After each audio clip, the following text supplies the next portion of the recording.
Our first footies tier list. Let's get started. So, first up is the F section. There's only one guy in this one, and it's Clivert.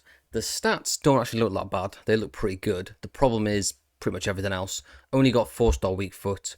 Doesn't have low driven shot or power shot plus. I think he does have power shots normal one, but not ideal for a striker. Next up is the E section. There's 3 in this one. It's Figo, Thuram, and Tevez. Don't think any of these are particularly surprising. They're not bad cards, it's just the rest are just so much better. Next up is the D section. There's 4 in this one. It's Isco, Alisson, Barnes, and Kohler. So first up, Isco. There's just a lot of better, centre mid cards. Alisson, goalkeeper. Barnes is actually interesting. I might put him in my team because I think he could be useful. I think he's probably the best card I've found to be like a winger that plays inside playmaker. No, what's it? Wide playmaker when they essentially play like a centre mid. So, because I'm thinking of doing like a 2008 sort of Manchester United thing with like Giggs tucking in attack in like a centre mid role, and then Ronaldo pushing up as a winger. So they sort of tuck round. So he could be useful for that. I want to see how it goes, but he could be useful for that. The last one's Collar. Only 2 defensive playstyle pluses. The stats look pretty good. He's got Rapid as a playstyle plus, bit of a weird one. There's just a lot of best centre backs at the minute, and you want like all of your playstyle pluses on a centre back to be defensive, and it's not. So it's a bit disappointing. Next up is the C section. There's 3 in this one. It's Klaus, McCabe, and Yildiz. So yeah, just better cards. The stats are better. Playstyle pluses are more in line with their positions. Just a little bit better.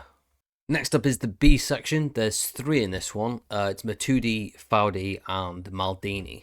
So first up is Matuidi.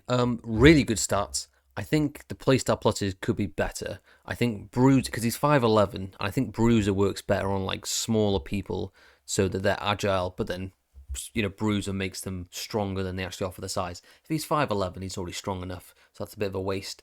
Anticipate's very good. Tiki-taka and ping pass. I think for the sort of CDM position, I think, well, for all centre mid positions, I think I think incisive pass is probably the best one. I think everyone sort of agrees with that. The second one, for someone playing that far back, like the CDM role, I think long ball would be probably better. Ping pass isn't bad though. I do like ping pass. It's not bad, which is why it's so high up. It's good. It just could be better.